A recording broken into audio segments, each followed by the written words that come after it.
নমস্কার সবাইকে। তো অনেকদিন পর আজকে আবার আসলাম। তো বেসিক্যালি কিছু কোয়েরিজ আসছিল নিউ স্টুডেন্টদের কাছ থেকে, যারা এবার টিপিএসসির এক্সাম দেবে, বিভিন্ন এক্সাম দেবে। তো মেইনলি যে মেন প্রবলেমটা যেটা বেশি জিজ্ঞেস করা হচ্ছিল যে কিভাবে শুরু করব। তো স্বাভাবিকই এটা হয় যারা একদম নিউ থাকে। তো আমিও যখন ছিলাম তো আমারও এমনই প্রবলেম হতো। তো এটা নিয়ে এই যে টেনশনের কিছু নেই। তো অনেকরা অনেকেই মেসেজ করেছে আমাকে যে মানে একদম ক্লুলেস, ওরা নাকি একদমই বুঝতে পারছে না যে কীভাবে শুরু করবে, কী দিয়ে শুরু করবে। তো তার জন্য ভাবলাম যে যাক, একটা আজকে সানডেতে হলিডে আছে, তো একটা ভিডিও বানাই। তো আমার সেট আপটার জন্য সরি, অ্যাকচুয়ালি কোনো কিছু নেই, টেবিল কোনো কিছুই নেই এখানে, বেডে বসে ভিডিও বানাচ্ছি। তো একটু ক্ষমা করে দেবে সেট আপটার জন্য। আচ্ছা, তাহলে বলছি। তো বেসিক্যালি যারা একদম ফ্রেশ শুরু করবে, তো তাদের জন্য মেইন হবে, ফার্স্টই হবে যে আমার সিলেবাসটা কি, সিলেবাসটা স্টাডি করতে হবে। তো সিলেবাসটা নিয়ে দেখতে হবে যে কী কী টপিক আছে। ফার্স্ট আমার সিলেবাসটা ডাউনলোড করে সিলেবাসটাই দেখতে হবে। সিলেবাস কই পাবো? টিপিএসসি ওয়েবসাইটে আছে। অনেক সময় যে নোটিফিকেশানটা আসে, নোটিফিকেশানটার নিচেই অ্যাটাচ করা থাকে সিলেবাস। আর যদি না থাকে তাহলে টিপিএসসি ওয়েবসাইটের ভিতরে গেলেই সিলেবাসটা আছে। আর বেসিক্যালি যে কম্বাইন, টিপিএসসি কম্বাইনের যে সিলেবাস, এটা সেমই আছে। কম্বাইন ওয়ানের সময় যা ছিল, টুতেও সেম, থ্রিতেও সেম, এখন যে আবার আসলো কম্বাইন 4, তো ওইখানেও সেমই সিলেবাস হবে। সিলেবাসের কোনো চেঞ্জ নেই আমি যতটুকু জানি। তো প্রথম সিলেবাসটা নিয়ে দেখে নেবে যে কী কী আছে, কোন টপিক থেকে কত মার্ক পুরো একদম ডিভাইড করা থাকে। তো ওইটা প্রথম মাথাতে সেট করতে হবে। তো সিলেবাস দেখা হয়ে গেলে তারপর যেটা করতে হবে যে প্রিভিয়াস ইয়ারের কোশ্চেন অ্যানালাইসিস করতে হবে। প্রিভিয়াস ইয়ারের কোশ্চেন বলতে কম্বাইনের প্রিভিয়াস, আমি আজকে শুধু কম্বাইন নিয়ে আলোচনা করছি। তো কম্বাইনের প্রিভিয়াস ইয়ারের প্রিলিমস এবং মেইনসের কোশ্চেনগুলি দেখে নিতে হবে। কম্বাইন এখন কোন ইয়ার থেকে শুরু করা যায়? শুরু করতে গেলে আমাদের এই যে 15-16 প্যাটার্নের কোশ্চেন দেখে লাভ নেই, কারণ ওই সময় যে প্যাটার্ন ছিল তা এখন আর ওই রকম কোশ্চেন আসে না। এখন একটু প্যাটার্নটা অনেকটা আপডেট হয়ে গিয়েছে, অনেক রকমের টাফ কোশ্চেন আসে। তো ওই 16-17 দিকে না গেলেও হবে। এই যে যেখানে পঞ্চায়েত এক্সিকিউটিভ রিক্রুটমেন্ট হয়েছিল 20-21 নোটিফিকেশানটা মনে হয়, তো ওইখান থেকে শুরু করে এই যে তাহলে ওইটাকে আমরা কম্বাইন 1 বলে জানি। তো ওই কম্বাইন 1 থেকে শুরু করতে হবে, ওইটার প্রিলিমস মেন্সের কোশ্চেন। তারপর যে কম্বাইন 2, ওই যে সিডিপিও, আইসিডিএস, তারপর ফুড ইন্সপেক্টর ওই এক্সামটারও প্রিলিমস মেন্সের কোশ্চেন। আর এখন যে কম্বাইন 3 গেল, ওইটারও প্রিলিমসের কোশ্চেনটা নিয়ে তারপর অ্যানালাইসিস করলে একটা প্যাটার্নটার একটা আইডিয়া হয়ে যাবে যে কীরকম কোশ্চেন আসে, কোন সাবজেক্ট কতটুকু কাভার করে। তো ওই প্রিভিয়াস ইয়ারের কোশ্চেনগুলো অ্যানালাইজ করলে মোটামুটি একটা বেসিক আইডিয়া হয়ে যাবে। আর একটু যদি এজ পেতে চাও তাহলে আমি সাজেস্ট করবো যে 2019-20 থেকে এখন পর্যন্ত যে 3টা টিসিএস টিপিএস এক্সাম হয়েছে, ওই এক্সামগুলিরও প্রিলিমসের কোশ্চেনটা ডাউনলোড করে ওইগুলিও সলভ করে নিলে কী হবে, মানে আরেকটু এজ পাওয়া যাবে। তো কিছু এক্সট্রা জানা যেতে পারে, কারণ ওই টিসিএসের প্রিলিমস হয়ে থাকে 200 মার্কে, তো ওইখানে অনেকগুলি কোশ্চেন থাকে। তো ওইগুলিও প্র্যাকটিস করে নিলে ভালো হবে। আর ওইখান থেকে যে ম্যাথ রিজনিংয়ের কোশ্চেন আছে ওইগুলিও দেখলে একটু বেশি সুবিধা হবে। আচ্ছা, তারপর অনেকে বলে যে যারা সেলফ স্টাডি করবে, অনেকে জিজ্ঞেস করে যে কোচিং কতটা ইম্পর্টেন্ট, কোচিং ইম্পর্টেন্ট কি না। অনেকে জিজ্ঞেস করে যে আপনি কোচিং নিয়েছিলেন কি না। তো আমি বলবো যে কোচিং যদি সুবিধা হয়, ফাইন্যান্সিয়াল প্রবলেম না থাকে, তো নিয়ে নিলে ভালো। কারণ একটা কোচিংয়ে গেলে কী হয় যে একটা রেডিমেড একটা আইডিয়া আমরা সাথে সাথে পেয়ে যাই আর কি, যেটা সেলফ স্টাডিতে হয়তো 1-2 মাস সময় লেগে যাবে, কিন্তু কোচিংয়ে গেলে আমরা হয়তো প্রথম দিন থেকেই ওইটা আইডিয়া করে নেব। আর আরেকটা লাভ হয় যেটা, ওইখানে গেলে আমার ক্লাসরুমে 30-40 জন স্টুডেন্ট তো থাকেই একটা ক্লাসরুমে। তো ওইখানে ওরা কীরকম প্রিপারেশান করছে, ওদের প্রিপারেশান লেভেলটা কতটুকু, আমি কোন লেভেলে আছি, তো ওইটার সম্পর্কে একটা ধারণা পাওয়া যায়। তো যদি অ্যাফোর্ডেবল হয় তো কোচিং নিয়ে নিলে ভালোই, কিন্তু দেখবে যে কস্ট কতটুকু, মানে মিনিমাম যতটুকু মিনিমাম কস্টের মধ্যে কোচিং পাওয়া গেলেই হলো। সবই একরকমই হয়, মোটামুটি একটা বেসিক আইডিয়া পাওয়া যায় কোচিংয়ের ম্যাটেরিয়ালস থেকে। এমন বিশেষ কিছু বলতে গেলে এই যে কম্বাইন যে প্যাটার্ন, মানে এত ডাইনামিক প্যাটার্ন হয়ে গেছে টিপিএসসি এখন, যে কোচিংয়ের মেটেরিয়াল থেকে বিশেষ কিছু আসে না, কিন্তু ওই মানে কোন টপিকগুলি কীরকম একটা রিলেটিভ একটা আইডিয়া পাওয়া যায়, তো ওইটা বেস করে তো নিতে পারো কোচিং, কোনো অসুবিধা নেই। আর আমি নিয়েছিলাম কোচিং, আমি করোনার আগে 1 বছরের মতো নিয়েছিলাম, তারপর আর নেইনি। তারপর আমি সেলফি প্রিপারেশন করেছি। তো এটা যার যার পার্সোনাল চয়েস, যদি মনে করো লাগবে তো নিয়ে নিতে পারো। যারা বেশি কনফিউজ, অনেকে আছে খুবই নার্ভাস, আমাকে বলে যে ভয় লাগছে কী করবে, তো তাদের জন্য কোচিং নিয়ে নিলেই ভালো। আচ্ছা, এটাই গেল। আর অনেকেই আছে যে না আমি কোচিং নেব না, সেলফি প্রিপারেশন করব, তো তাদের জন্য কিছু বুক লিস্ট এতে আমি রেডি করেছি। তো ইউনিভার্সাল না, যার যদি ভালো লাগে ট্রাই করতে পারো, বা অন্যখান থেকেও আরও যারা কোয়ালিফাইড আছে, অনেক টিসিএস টিপিএস যারা ক্র্যাক করেছে ওদেরও কিছু টেলিগ্রাম চ্যানেল আছে, অনেকে হচ্ছে ইউটিউবেও গাইড করে, তো ওদের থেকে হেল্প নিয়ে একটা করতে পারো যার যে যেটা বেস্ট লাগে। তো আমি একটা মোটামুটি একটা বানিয়েছিলাম যেগুলি আমি ফলো করতাম। তো ইংলিশে যেটা আমি ফলো করতাম, আরিহান পাবলিকেশনের অবজেক্টিভ ইংলিশ করে একটা বুক ছিল, তো ওইটা আমি প্রায়ই ফলো করতাম। আর জিকের জন্য যারা একদম ইনিশিয়াল ফেজে শুরু করবে, তো তাদের লুসেন্ট জিকের বইটা কিনে নিলে ভালো হয়। আমি যদিও এটা পড়িনি, কিন্তু ওইটা নিয়ে নিলে ভালো হয়। ওইটার ভিতরে ছোটো ছোটো টপিক ওয়াইজ করে একটা ওভারঅল একটা আইডিয়া পেয়ে যাবে ওইখান থেকে। আচ্ছা, এটা গেল। আর যদি কেউ মনে করে যে আমি একটু থিওরি পড়বো, তার জন্য নিতে পারে পলিটির জন্য লক্ষ্মীকান্ত। এটা মানে খুবই ইম্পর্ট্যান্ট, এটা তোমার কম্বাইন থেকে শুরু করে টিসিএস টিপিএস সবখানে হেল্প হবে, তো ওইটাও নিতে পারো।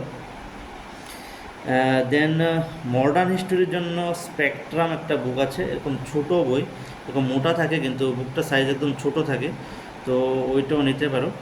আর একটা কথা বলবো যে কম্বাইনে তোমার এনসিয়েন্ট আর মিডিভেল হিস্টোরি ততটা ইম্পর্ট্যান্ট না, তো স্কিপ করে দিলেও পারো। আর যদি মনে করো কেউ পড়বে, তাহলে এনসিয়েন্ট থেকে জৈনিজম বুদ্ধিজম এই টপিকটা একটু কভার করে নিও, বাকি বেশি একটা ইম্পর্টেন্ট না টিপিসি কম্বাইনের জন্য। তো দেখে নিও, তবে এনসিয়েন্ট একটু পড়ে নিও জৈনিজম বুদ্ধিজম থেকে। আর এগুলির জন্য এনসিআরটি ফলো করলেই হবে, কোনো অন্য কোনো বুক কিনতে হবে না। আচ্ছা, আর সে জিওগ্রাফিতেও আমি ফুললি এনসিআরটি ফলো করেছিলাম, কোনো আলাদা কোনো বুক আমি তো পারচেজ করিনি। তো এনসিআরটির জন্য কেউ যদি পারো 6 থেকে শুরু করতে পারো, বা 9-10 পড়লেও হয়ে যায়। যদি টাইম কম থাকে তাহলে আমি সাজেস্ট করবো 9-10-এর জিওগ্রাফি পড়ে নিও। ওইটার মধ্যে মেন যে ইম্পর্টেন্ট আছে রিভার সিস্টেম, মনসুন প্যাটার্ন আর মাউন্টেন্স, এই টপিকগুলি খুবই ইম্পর্টেন্ট, তো এগুলি দেখে নিও আর কি। আর বাকি তো পড়বেই অন্য যা কিছু আছে। আর কারেন্ট অ্যাফেয়ার্সের জন্য কী করা যায়, কারেন্ট অ্যাফেয়ার্সের জন্য প্রিলিমসে তো ফুললি এমসিকিউ বেসড। তো আমি যেটা ফলো করতাম, ইউটিউব চ্যানেল থেকে আমি ফুললি কারেন্ট অ্যাফেয়ার্স প্রিপেয়ার করেছি।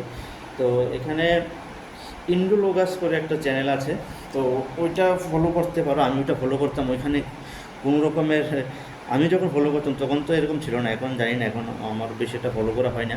এখানে লাইক করুন, সাবস্ক্রাইব করুন, এইসব কিছুই বলে না, শুধু ক্লাসের টাইমে ক্লাস করাচ্ছে, ক্লাস শেষ হচ্ছে চলে যাচ্ছে, কোনো অ্যাড ফ্যাড নেই যে এই করেছি সেই করেছি আমরা বেস্ট, এসব কিছু বলে না, বাস শুধু লেকচার দেয়। তো ফলো করতে পারো ইন্ডোলোগাস চ্যানেলটা, আমি এটা ফলো করতাম। সাথে জিকে টুডেও তখন ফলো করতাম, এখন জানি না জিকে টুডে কতটুকু ভালো আছে, আমি যখন ছিলাম তখন ঠিকঠাকই ছিল। এই দুইটা ছাড়া আমি একজনকে মানে খুব, মানে বলতে গেলে খুব বেশি ফলো করতাম আমি ওনাকে, ডক্টর বিপিন গোয়েল। উনি স্টাডি আইকিউ চ্যানেলে পড়াতেন, এখন মনে হয় উনি স্টাডি আইকিউ চ্যানেলে আছেন বা ইন্ডিভিজুয়াল একটা চ্যানেল খুলে নিয়েছেন। তো আমি ওইখান থেকে ওনার ম্যারাথন সেশন আসতো কারেন্ট অ্যাফেয়ার্সের, 5 ঘন্টা 6 ঘন্টা করে। তো উনি 4টা-5টা সেশনে পুরো 1 বছরের কারেন্ট অ্যাফেয়ার্স পড়িয়ে দিতেন। আমি খুব মানে 2 বছর 3 বছর আমি ওনাকে কন্টিনিউ ফলো করেছি কারেন্ট অ্যাফেয়ার্সের জন্য। এবং ওনার জিকে জিএসের জন্য ওনাকে ফলো করা যেতে পারে। আমি তো ফলো করেছিলাম, মানে বলতে গেলে উনি এত ভালোভাবে একটা টপিককে, মানে একটা কোশ্চেনকে এত ভালোভাবে ডিসকাশন করে যে একটা কোশ্চেন থেকে উনি 5টা কোশ্চেন, 6টা কোশ্চেন, 10টা কোশ্চেন রেডি করে দেয়। তো আমি আমার যারা আমার কাছে পার্সোনালি হেল্প চাইতো, আমি তাদেরকেও এই বিপন গোয়েলের চ্যানেলটা ফলো করার জন্য বলতাম। তো দেখে নিতে পারো এটা, মানে আমার তো খুবই ভালো লাগতো ওনার যে স্টাডি, উনি যেভাবে লেকচার দিতেন। মানে একটা কোশ্চেন ধরলে উনি এটা রিলেটেড আরও 10টা কোশ্চেন একদম বোর্ডে পুরো বুঝিয়ে দিতেন। তো ওইটা ফলো করতে পারো। আর ওনার জিকে জিএস আছে ইউটিউবে, ওইটাও ফলো করতে পারো। আর ওনার পেইড কোর্সও আছে, বেশি না, একদম 400 থেকে 500 টাকার মধ্যে উনি পেইড কোর্সও অফার করেন। তো আমি তো খুব মানে পেইড কোর্সও নিয়ে নিয়েছিলাম। 400-500 টাকা তো কী বলবো, মোবাইল রিচার্জ করে বা এরকম এমনিই চলে যায় 400-500 টাকা। যেখানে কোচিং সেন্টার 12,000-13,000 নেই, সেখানে 500 টাকা এখানে অ্যাফোর্ড করতে এক্সট্রা কোনো দ্বিধা নেই। তো যদি কেউ চাও তো ওইটাও নিয়ে নিতে পারো। বিপন গোয়েলের কোর্সটা 400-500 টাকার মধ্যে আসে। যখনই কোনো, হয়তো অনেক সময় 1,000 থাকে এটার ফিস, কিন্তু এই অফার চলতে থাকে, মনসুন অফার, তারপর Holi offer, Durga Navratri offer, Diwali offer, এরকম করে অফার চলতেই থাকে। তো 400-500 টাকার মধ্যেই ম্যাক্সিমাম এটা অ্যাভেলেবেল হয়ে যায়। আচ্ছা, এটা গেল। তারপর কারেন্ট অ্যাফেয়ার্সের জন্য আরেকটা ইম্পর্টেন্ট জিনিস যেটা বলবো, যে ইউপিএসসি কিছু চ্যানেল আছে, যে অনলি আইএএস, তারপর আন একাডেমি, দৃষ্টি আইএএস, তো এরকম করে কিছু চ্যানেল আছে, ইউটিউব চ্যানেল, যারা ইউপিএসসি রিলেটেড স্টাডি করে। তো ওইখান থেকে ওরা ডেইলি কারেন্ট অ্যাফেয়ার্স আবার মান্থলি কারেন্ট অ্যাফেয়ার্সও ডিসকাস করে ভিডিও ফর্মে। তো ওইগুলি ফলো করে নেবে, কারণ এমসিকিউতে তো প্রিলিমস কভার হবে, কিন্তু এরকম ডেসক্রিপশান টাইপের যদি আমরা কারেন্ট অ্যাফেয়ার্স ফলো করি, তাহলে কী হবে, মেইনসে আমাদের আনসার রাইটিংয়ে অনেকটা হেল্প হবে। যেমন আমাদের সময় কোম্পানি এসেছিল যে রাশিয়া ইউক্রেনের যে যুদ্ধ হচ্ছে, তার জন্য ইন্ডিয়ার উপর কীরকম প্রভাব পড়তে পারে। তো হয়তো নেক্সট কোম্পানির মেইনসে আসতে পারে যে ইরান ইসরায়েলের ওয়ারের জন্য ইন্ডিয়ার উপর কীরকম এফেক্ট পড়তে পারে। তো তার জন্য আমি বলবো যে এটা ফলো মাস্ট, সবাই করো, যে কোনো একটা চ্যানেল নিয়ে নাও। ডেইলি ডেইলি সব মর্নিংয়ে আধা ঘন্টা থেকে 1 ঘন্টা থাকে। তো ওই চ্যানেলগুলি ফলো করে নিলে ডেইলি যে কারেন্ট অ্যাফেয়ার্স আসে, ওরা একটু detail format, editorial format discussion করে। তো সবাইকে বলবো যে ওইটা ফলো করে নিতে, তাহলে তোমাদের মেন্সে কারেন্ট অ্যাফেয়ার্সের যে ডেসক্রিপটিভ কোশ্চেন আসবে, তো মানে খুবই হেল্প হবে ওইখানে। এরপরে আর আসে কি, তোমাদের ম্যাথ রিজনিং আছে। ম্যাথ রিজনিংয়ের জন্য মার্কেট থেকে যে কোনো অ্যাভেলেবেল একটা রেফারেন্সের জন্য একটা বুক কিনে নাও। আর টপিক ওয়াইজ ইউটিউবে টপিক লিখে, যে কোনো একটা টপিকের নাম লিখে লেকচার, ওই লেকচার লিখে সার্চ করলে ইউটিউবে একদম পুরো লিস্ট চলে আসে, কত লেকচার লাগবে, মানে অ্যাভেলেবেল, তোমার যা লাগবে তাই হবে, এবং মানে ফ্রিতে সব অ্যাভেলেবেল আছে। তো ওইগুলিও দেখতে পারো। এরকমই ছিল বাস। আর হ্যাঁ, লাস্ট একটা মোস্ট ইম্পর্টেন্ট, একদম লাস্টে লিখেছি, ইকোনমিক রিভিউ অফ ত্রিপুরা। এটা হয়তো অনেক কোচিং সেন্টার বলবে না, অনেকে হয়তো জানে, আবার অনেকে জানেও না। এটা খুবই ইম্পর্টেন্ট হয়ে গেছে রিসেন্টলি, এই 1-2 বছরের যে কোশ্চেন, ওইখান থেকে ভালো রকমের কোশ্চেন আসে। কিন্তু এটাতে একটা হচ্ছে কি, অনেক সময় আমরা দেখলে মনে করবো যে এটা তো ওল্ড প্যাটার্ন, এটাকে 2022-23-এর মনে হয়, তারপর আর হয়তো এটা আপডেট হয়নি। তো যাই হোক, 22-23-এরটাই ডাউনলোড করে একদম বেশি কিছু না, বাস উপর থেকে নিচে পর্যন্ত অনেকটা লম্বা, অনেকটা পেজ হবে, 200-300 পেজের হয়ে যাবে। তো বাস একটু রিভিউ করে নিলে না, ওইখানে একদম সব আছে, যে ট্যুরিজমকে ডেভেলপ করার জন্য গভর্নমেন্টের কী কী প্ল্যান আছে। তো যদি এরকম এবার কম্বাইন 2-তে এসেছিলো, আমি যেটাতে সিডিপি পেয়েছিলাম, আর আইসিডিএস আরও যে পোস্ট ছিল, যে ইকোনমিক রিভিউ থেকে ভালো রকমের কোশ্চেন ছিল। তো ওইখানে ত্রিপুরা গভর্নমেন্টের ট্যুরিজম রিলেটেড কী কী প্ল্যান আছে, তারপরে আর ট্যুরিজম সেক্টরগুলিকে ডেভেলপ করার জন্য কী কী করা যায়, একদম ভালো করে ডিটেলস আছে ওইখানে। ইন্ডাস্ট্রির জন্য কী কী স্টেপ গ্রহণ করা হয়েছে। তো এটা ডাউনলোড করে পিডিএফ ফর্মে, কেউ প্রিন্ট আউট চাই প্রিন্ট আউট নিতে পারো, বা মোবাইলেই একদম ফ্রি টাইম থাকবে একটু স্ক্রোল করে করে এটা দেখবে, তো খুবই হেল্প হয়। মানে কয়েক বছরের এক্সামে তো মানে একটা মোস্ট ইম্পর্ট্যান্ট জিনিসে পরিণত হয়েছে। তো আমি তো সবাইকে মাস্ট সাজেস্ট করবো ইকোনমিক রিভিউ অফ ত্রিপুরাটাও একটু দেখে নিতে। আর ত্রিপুরা রিলেটেড কারেন্ট অ্যাফেয়ার্সের জন্য ইউটিউবে লিখে ত্রিপুরা কারেন্ট অ্যাফেয়ার্স লিখলে চলে আসে। তো ওইখান থেকে বাস ওইগুলি স্টাডি করে নিলে যে থাকে ওইগুলি একটু স্পিড বাড়িয়ে 1.5 বা 1.75 এক্স স্পিডে দেখে নিলে বাস ত্রিপুরার কারেন্ট অ্যাফেয়ার্সও কাভার হয়ে যায়। আবার সেইগুলি পড়লেই আশা করি একটা মোটামুটি তো কিছু একটা হয়ে যাবে। আর আরেকটাই বলবো যে কেউ হয়তো যদি যারা ফ্রেশ শুরু করতে চায় তো কেউ ভেবো না যে আমার 6 মাসেই হয়ে যাবে আর এবার না হলে তো আর হবে না, তাহলে কিন্তু হবে না, একটু টাইম লাগে। তো যারা এটাই বলবো যে মানে কেউর হয়তো 1 বছর 2 বছর হয়ে যায়, কেউর একটু টাইম লেগে যায়। তো বাস লেগে থাকতে হবে। আর কি বলবো, আমার নিজেরই আমি 17-এর পাস আউট। আমার ফার্স্ট জব হয়েছিল 2024-এর 1 জানুয়ারি আমি জেআরবিটিতে ফার্স্ট জয়েন করি। তো যখন একটা প্যাটার্নে পড়ে যায় না, তো বাস মানে প্রিপারেশান কোনো দিন ওয়েস্ট যায় না যদি লেগে থাকো আর যদি একটা প্রপার ওয়েতে করো। তো তারপরে একটার পর একটা আবার 3টা এক্সাম একটার পর একটা হয়ে গেছে। তো যাক, অনেকে আবার আমার এমনও চেনা জানা আছে, আমার এই ফ্রেন্ড আছে যারা 19-এর বাস এক্সামে বসে ফার্স্ট অ্যাটেম্পটে ওরা টিসিএস টিপিএস ক্লিয়ার করে নিয়েছে, আর আমার আরও 4 বছর 5 বছর লেগেছে। তো তারপরেও আমার টিসিএস টিপিএস হয়নি, কম্বাইনই হয়েছে। তো এটাই বলবো যে সবাই তো আর সব কন্ডিশনও সেম থাকে না, ফ্যামিলি ব্যাকগ্রাউন্ডও সেম থাকে না। তো সবাই যার যার লাইফের ডিফারেন্ট রেসে ডিফারেন্টভাবে দৌড়ানো হচ্ছে। তো বাস সেটাই বলবো, কারোর সাথে কারোর কম্পেয়ার করার কোনো দরকার নেই। বাস সবাই লেগে থাকো, একটা সময় না একটা সময় তো রেজাল্ট ঠিকই চলে আসে। হয়তো একটু কারোর একটু টাইম লাগে, কারোর একটু তাড়াতাড়ি হয়ে যায়। তো এটা নিয়ে কিছু ভাবার বিষয় নেই।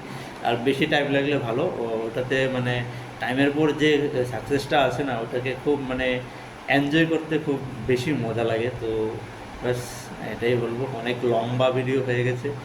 তো ব্যাস দেখো, যদি যাদের ভালো লাগে দেখবে, আর এরকম কেউ থাকলে ওদেরকে শেয়ার করে দিয়ে। ঠিক আছে, আজকে এতটুকুই। নেক্সট আবার ট্রাই করব বাকি যা কনফিউশন আসবে ক্লিয়ার করার জন্য। ঠিক আছে, বাই।